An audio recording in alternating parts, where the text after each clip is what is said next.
जय जय रघुवीर समर्थ। जय जय रघुवीर समर्थ। जय जय रघुवीर समर्थ। उपस्थित श्रोतेजन हो, आपणा सर्वांचे आजच्या या ग्रंथ वाचनाच्या उपक्रमात चैतन्य आत्मन हे चॅनल हार्दिक स्वागत करीत आहे। आजचा ग्रंथ वाचनाचा आपला दिवस क्रमांक 197। वार आहे गुरुवार व तारीख आहे 16 जुलै 2026। ग्रंथ वाचनाच्या या उपक्रमात सध्या आपण समर्थ श्री रामदास स्वामी लिखित सार्थ श्री दासबोध या महान ग्रंथाचे क्रमशः वाचन करीत आहोत। तेव्हा आजचे वाचन सुरू करण्यापूर्वी प्रथम आपण समर्थ श्री रामदास स्वामी यांना गुरुवंदना अर्पण करूया। गुरुर ब्रह्मा गुरुर विष्णू गुरुर देवो महेश्वरा गुरुर साक्षात परब्रह्म तस्मै श्री गुरवे नमः। तस्मै श्री गुरवे नमः। तस्मै श्री गुरवे नमः। जय जय रघुवीर समर्थ।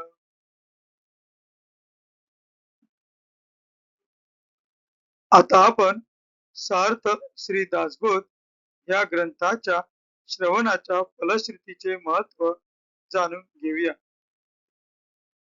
या फलश्रुतीचे महत्व समर्थ श्री रामदास स्वामी यांनी त्यांच्या सार्थ श्री दासबोध या ग्रंथातील प्रथम दशकातील प्रथम समासात सुंदर रीतीने वर्णिलेले आहे।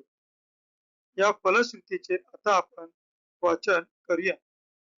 सर्व संशय एकदम नाहीसे होऊन क्रियेमध्ये म्हणजे आचारामध्ये ताबडतोब फरक पडतो। सायुज्य मुक्तीचे रहस्य कळून येऊन तिच्या प्राप्तीचा सुलभ मार्ग सापडतो। दुसऱ्या बिकट साधनांचे कारण पडत नाही। अज्ञान दुःख व भ्रांती यांचा नाश होऊन तत्काळ ज्ञानाचा लाभ होतो, अशी या ग्रंथाची फलश्रुती आहे। योग्यांचे परमभाग्य असे वैराग्य अंगामध्ये बांधते। विवेक व चातुर्य यथा योग्य प्राप्त होते। जे कोणी संशयग्रस्त अवगुणी व अवलक्षणी असतील ते सुलक्षणी धूर्त तत्ववेत्ते चतुर व समयत्न असे होतील। आळशी असतील ते उद्योगी होतील। पाप्यांना पश्चाताप होऊन ते शुद्ध होतील आणि भक्ती मार्गाचे निंदक असतील तेही भक्ती मार्गाला वंदन करू लागतील। बद्धांचेच मुमुक्षु होतील व मूर्ख अति दक्ष होतील। अभक्तांना भक्ती मार्गाच्या योगाने मोक्ष मिळेल। अनेक दोषांचा नाश होऊन पतित असतील तेच पावन होतील। तात्पर्य हा ग्रंथ नुसता ऐकल्याने प्राण्याला उत्तम गती मिळेल। देहबुद्धीमुळे येणारे अनेक प्रकारचे धोके, संशयाचे अनेक धागेदोरे, संसारांतील अनेक उद्वेग हा ग्रंथ ऐकल्याने नाश पावतील।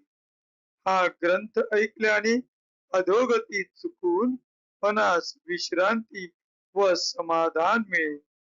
अशी या ग्रंथाची फलश्रुती आहे, ज्याचा भावार्थ जसा असेल तसे त्याला फळ मिळेल.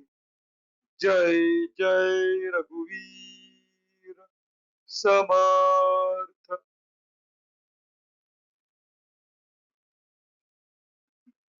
आता आपण सार्थ श्री दासबोध या ग्रंथाच्या क्रमशः वाचनास सुरुवात करीत आहोत. सध्या आपण या ग्रंथातील देवशोधनाचा या 6व्या दशकातील देवशोधन या पहिल्या समासाचे क्रमशः वाचन करीत आहोत. मागील भागात आपण या समासातील पहिल्या 10 ओव्यांचे त्यांच्या मराठीतील अर्थासहित वाचन केले होते. आज आपण पुढील 10 ओव्यांचे वाचन करणार आहोत. आपणासमोर जे पृष्ठ दिसत आहे त्या पृष्ठातील वरून दुसरी ओळ 10 या अंकानंतर असो ऐसिया समजता या शब्दांनी 11व्या ओवीची सुरुवात होते. तर तेथूनच आपण आजच्या ग्रंथ वाचनास सुरुवात करूया. असो ऐसिया समजता एक ब्रह्मा निर्माण करता. त्या ब्रह्मासही निर्मिता कोण आहे? ब्रह्मा विष्णू आणि हर त्यांची निर्मिता तोची थोर. तो ओळखावा परमेश्वर नाना यत्ने करुनी. तो देव ठाई पडेना तरी यम यातना चुकेना.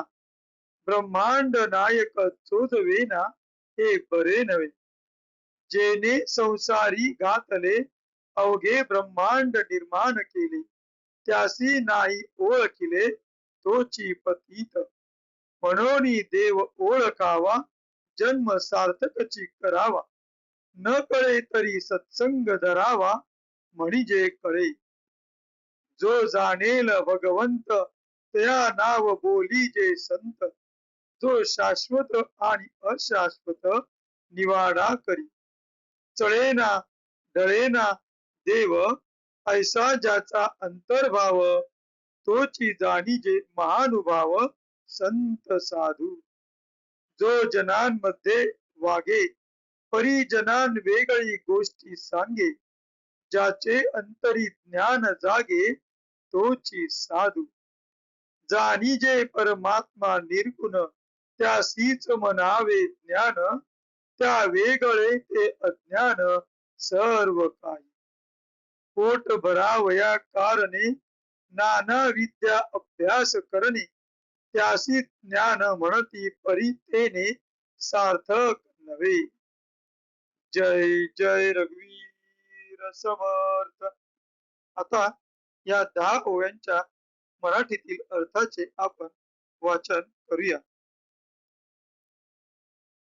आपणासमोर जे पृष्ठ दिसत आहे त्या पृष्ठातील वरून चौथी ओळ 11व्या अंकाने असो या शब्दाने आजच्या मराठीतील अनुवादाच्या वाचनास आपण सुरुवात करीत आहोत. असो या सगळ्यांना उत्पन्न करणारा एक ब्रह्मदेव आहे. तो या सर्वात मोठा. त्या ब्रह्मदेवासही उत्पन्न करणारा कोण आहे? ब्रह्मदेव विष्णू व शंकर यांस ज्या परमेश्वराने उत्पन्न केले तो सर्वांत मोठा. त्याची हर प्रयत्नाने ओळख करून घेतली पाहिजे. त्या देवाची प्राप्ती होत नाही तोपर्यंत यमयातना कायमच्या चुकवायच्या नाहीत. ब्रह्मांड नायकाची ओळख होत नाही हे चांगले नाही. ज्या परमेश्वराने आपणास संसारात जन्मास घातले व हे सगळे ब्रह्मांड उत्पन्न केले त्याला ज्याने ओळखिले नाही तो पतितच होय. म्हणून देवाला ओळखून जन्म सार्थक करावे. देव न ओळखता आला तर संतांची संगती धरावी म्हणजे देवाची ओळख होते. आता संत कसा ओळखावा? देव जाणतो तोच संत. शाश्वत कोणते व अशाश्वत कोणते याचा निवाडा करून जो भगवंतास जाणतो त्यास संत म्हणावे. देव चळत नाही, ढळत नाही, अशी त्याची अंतर्निष्ठा आहे, तोच महानुभाव, मोठा अनुभवी, थोर अंतःकरणाचा संत साधू जाणावा. जो जनांमध्ये वागतो पण लोकांविरुद्ध गोष्टी सांगतो, जनांस ठाऊक नाही अशी पलीकडची देवाची गोष्ट सांगतो. लोक सांगतात चक्षुर्वे सत्यम आणि तो म्हणतो यदृष्टम तन्नष्टम.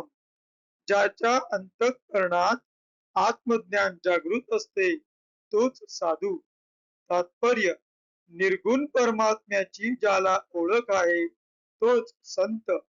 निर्गुण परमात्मा ओळखणे त्यालाच ज्ञान म्हणावे. त्या वाचून बाकीचे सर्व अज्ञान होय. पोट भरण्यासाठी अनेक विद्यांचा अभ्यास करणे याला ज्ञान म्हणतात, पण त्या ज्ञानाने काही जन्म सार्थक होणार नाही. जय जय रघुवीर समर्थ. आज आपण येथे थांबतो आहोत. पुढील 10 ओव्यांचे वाचन आपण पुढील भागात पाहूया. आता कृतज्ञतापूर्वक समर्थ श्री रामदास स्वामी यांना वंदन करून आजच्या या ग्रंथ वाचनाच्या भागाची आपण सांगता करणार आहोत. शुका सारिके पूर्ण वैराग्य जाचे, वसिष्ठा परिज्ञान योगेश्वराचे, कवी वाल्मिका सारिका मान्य ऐसा, नमस्कार माझा सद्गुरु रामदासा. जय जय रघुवीर समर्थ.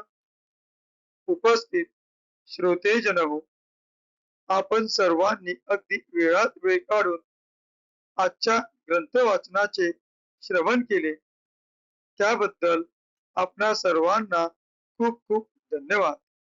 आम्ही आपणा सर्वांचे खूप खूप आभारी आहोत. भेटू पुढल्या भागात. जय जय रघुवीर समर्थ.